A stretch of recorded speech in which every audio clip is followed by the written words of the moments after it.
Exercise 4.4 question number 6.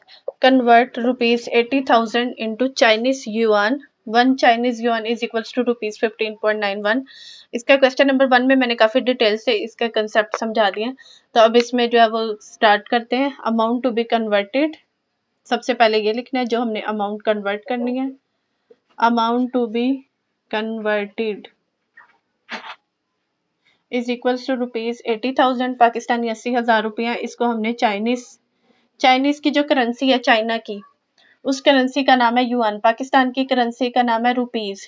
तो America की currency का नाम है डॉलर, और तुर्की की करेंसी का नाम है लीरा, और सऊदीया की करेंसी का नाम है रियाल। इस तरह हर मुल्क की अपनी अपनी करेंसी होती है, उसका नाम होता है। तो हमने जो है ये amount to be converted rupees 80,000, अब इसको किस में चेंज करना है? चाइनीज़ युआन में। इधर आपने उसका रेट लिखना है। रेट ऑफ 1 युआन या चाइनीज युआन लिख लें। कितना है? रुपीज़ 15.91, यानी कि पाकिस्तान के तकरीबन 15 रुपये होंगे। तो जो है 1 युआन बनेगा।